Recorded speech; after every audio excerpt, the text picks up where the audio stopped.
Dina Washington.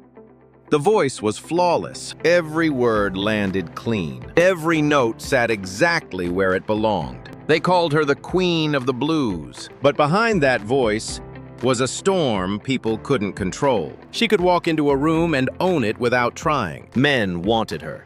Women studied her. Musicians respected her. And yet, that same woman could start a fight in the middle of a show, pull a gun when she felt disrespected, or walk away from love like it meant nothing. This is the story of Dina Washington, a woman who rose from poverty in the Deep South to become one of the most powerful voices in American music. A woman who helped shape blues, jazz, and R&B into what we recognize today. But also, a woman who lived fast, loved hard, and trusted the wrong people too many times. Because the truth is, Dina Washington didn't just battle the world around her. She was also battling something inside herself. And in the end, it wasn't fame, or money, or even heartbreak that took her down. It was the one thing she thought she had under control. So how does someone go from being the voice of a generation to becoming a cautionary tale at just 39 years old? Before she was Dina Washington, before the spotlight, the records, the reputation, she was just Ruth Lee Jones, born in Tuscaloosa, Alabama, in 1924. Into a world that didn't expect much from a black girl. And very early on, life made that clear. Her father was rarely around, a small-time gambler, always chasing something outside the home. So it was her mother who carried everything, working long hours as a maid, and holding on to the one thing that gave her dignity: music. When the family moved north to Chicago during the Great Migration, they weren't chasing dreams. They were escaping survival. But Chicago didn't greet them with comfort. It gave them crowded buildings, empty kitchens, and a childhood shaped by struggle. Ruth grew up in the South Side, in neighborhoods where poverty wasn't temporary. It was the environment. Kids noticed everything. They noticed her skin, they noticed her weight, they noticed her difference. And they didn't let her forget it. They called her names, mocked her appearance, reduced her to something small. But there was one thing they couldn't touch: her voice. Inside the church, everything changed. Her mother sat at the piano, Ruth sat beside her, and for a moment, the world outside disappeared. She learned how to play before she truly understood life, learned how to feel music before she learned how to protect herself. And when she started singing, people stopped talking. Churches began requesting her, not out of sympathy, but because something in her voice felt real, deep, older than her age. By her early teens, she wasn't just participating, she was performing, traveling with her mother, singing in churches across the city, becoming known, before she even understood what that meant. But there was a problem. Gospel gave her purpose. It didn't give her money, and Ruth had already seen what life looked like without money. So while she played piano in church on Sunday, she started stepping into another world during the week. A world her mother would never approve of. Jazz clubs, late nights, smoke-filled rooms, where music didn't save your soul, it paid your bills.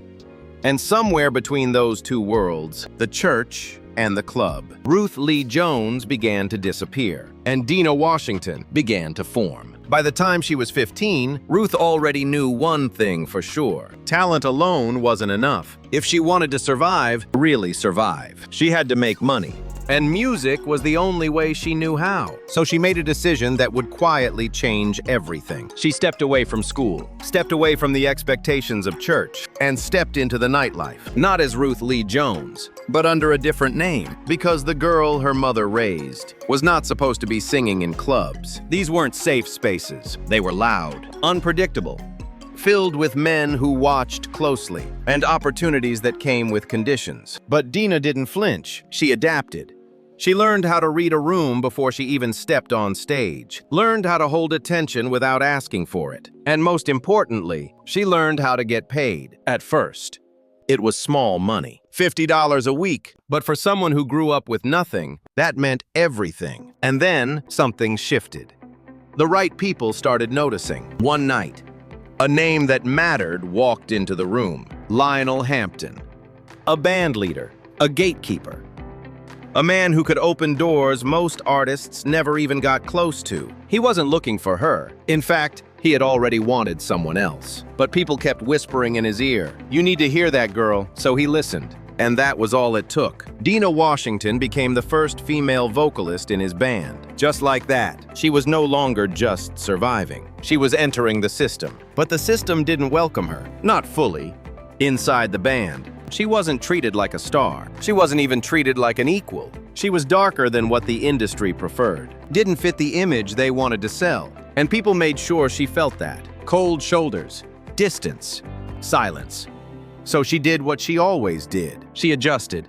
If the men in the band moved a certain way, she moved the same way. If they played the game, she played it better. And slowly, the same people who ignored her started watching her differently, because talent has a way of forcing respect, even in rooms that don't want to give it. And outside the band, her career was building fast. She began recording. Songs started charting. Evil Gal Blues, Salty Papa Blues. Her name was no longer local. It was starting to travel. But success came with pressure, and Dina didn't like being controlled. So when it was time to leave Lionel Hampton's band, she didn't negotiate gently. She forced her way out. However, she had to. Because at this point, Dina Washington wasn't trying to fit into anyone's system anymore. She was building her own. And with a new record deal, and a voice the industry couldn't ignore. She was about to step into something bigger, not just recognition, but power. By the early 1950s, Dina Washington was no longer chasing opportunity. Opportunity was chasing her. Her records were everywhere. Jukeboxes across America kept playing her voice on repeat, in bars, in clubs, in neighborhoods that looked just like the one she came from. That's how she earned the name, the Queen of the Jukeboxes. And it wasn't just a title, it was proof. Proof that Dina Washington had become one of the most in-demand voices in Black America. Her sound was different. Clear. Precise. Every word delivered like it mattered. You didn't have to guess what she was saying. You felt it. That level of control, that level of discipline, it separated her. While others blended emotion with sound, Dina commanded both. And the industry took notice. She wasn't just recording songs anymore. She was shaping the direction of blues, jazz, and R&B, working with musicians who would later become legends. One of them, a young arranger named Quincy Jones. At the time, he was just getting started. But Dina saw something in him, gave him opportunities, brought him into her world. And together, they created music that would define an era. That relationship mattered. Because while Dina was rising, she was also lifting others with her. But success didn't stop at music. It showed up in how she lived, the clothes, the jewelry, the presence. Dina Washington understood image before the industry made it a strategy. She traveled with hundreds of shoes, luxury pieces people around her had never even seen before. She wore confidence like it was part of her skin, and people followed. Styles changed because of her, not announced. Not marketed, just copied. Because when Dina walked in, she didn't blend in, she set the tone. And then came the moment that pushed her even further. 1959, a song that would outlive her. What a difference a day makes. It crossed over. Not just R&B, not just Black audiences, it reached the mainstream, charted high, won a Grammy, and placed Dina Washington in a space very few Black female artists had reached at that time. She was no longer just a blues singer. She was a national figure, a voice that moved across boundaries that weren't supposed to be crossed. But even at the peak, there were signs. Subtle at first, the long nights, the constant travel, the pressure to stay on top. And underneath all that success, Dina was still searching for stability, for control, for something that fame couldn't give her. Because the higher she climbed, the harder it became to hold everything together. And what looked like power on the outside was slowly becoming pressure on the inside. From the outside, Dina Washington looked untouchable, famous, respected, in control. But behind closed doors, everything was starting to unravel. The relationships never lasted. One marriage turned into another, then another. Each one beginning with intensity and ending in conflict. Some of the men wanted her money. Some wanted control. Some just wanted the lifestyle that came with her name, and Dina kept choosing them anyway. There was a pattern. She was drawn to men who challenged her, men who didn't fear her, men who pushed back. At first, it felt like passion, but over time, it became something else. Arguments turned physical, words turned into bruises, and still, she would show up to perform, smiling, singing, hiding everything behind dark glasses and perfect delivery. Because the show didn't stop. It never stopped. At the same time, America itself wasn't making life easier. This was still a country divided by race, on tour. Dina couldn't stay in certain hotels, couldn't eat in certain restaurants. Sometimes, she had to sleep in her car just to avoid danger. Even success couldn't protect her from that reality. So imagine the pressure, fighting for respect on stage and fighting for dignity off it. It builds. And eventually, it looks for a way out for Dina. That escape came in the form of pills, not street drugs, prescription, given by doctors, accepted by society. At first, they helped. Something to stay awake, something to sleep, something to lose weight, something to keep going, because slowing down was never an option. But over time, those same pills became a routine, then a dependency, then a trap. And alcohol made it worse. It softened the edges, took the pressure off, temporarily, until it didn't. Her body started breaking down. She collapsed on stage, lost her voice at times, missed performances, but still, she kept going.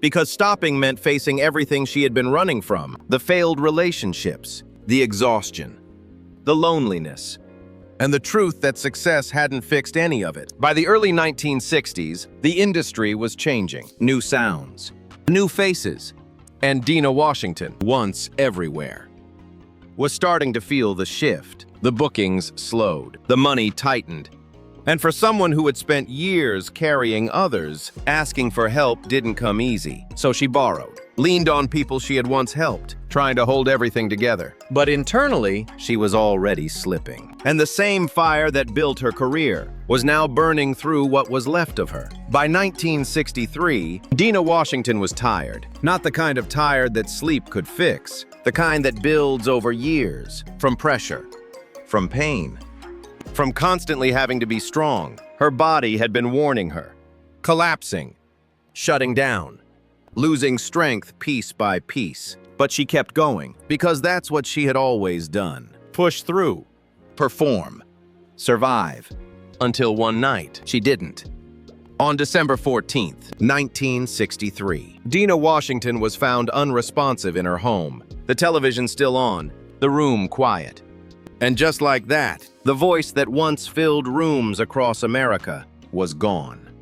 The cause was ruled an accidental overdose, a combination of sleeping pills and alcohol. Not a dramatic ending, not a public breakdown, just a slow buildup that finally reached its limit. She was only 39 years old. And when the news spread, it hit hard.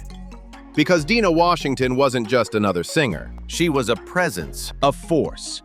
Someone who had carved her way into an industry that wasn't built for her to succeed. Her funeral told that story. Crowds filled the streets. Thousands came to say goodbye. Not just fans, but artists, friends, people whose lives she had touched in ways most never saw. Even in death, she brought people together. And time didn't erase her. If anything, it clarified her impact. She was inducted into halls of fame, her music preserved, her name carried forward by the very artists she once inspired. Voices like Aretha Franklin, who followed a path Dina helped make possible. Because that's the part history remembers best. Not just how high someone rises, but what they leave behind. And Dina Washington left behind more than records. She left behind a blueprint of what it meant to be bold in a world that wanted you quiet, of what it meant to be excellent, even when everything around you was broken. But she also left a warning. That talent doesn't protect you from pain. That success doesn't heal what's unresolved. And that sometimes the strongest voices are carrying the heaviest weight. Dina Washington lived fast. She lived loud. and she lived on her own terms. But in the end, the same fire that made her unforgettable is what made her burn out too soon. And maybe that's why her story still stays with us, not just because of the music, but because somewhere in it, we recognize something real. Thanks for watching to the end. Follow the channel and tell me your opinion below. Do not forget to like and share.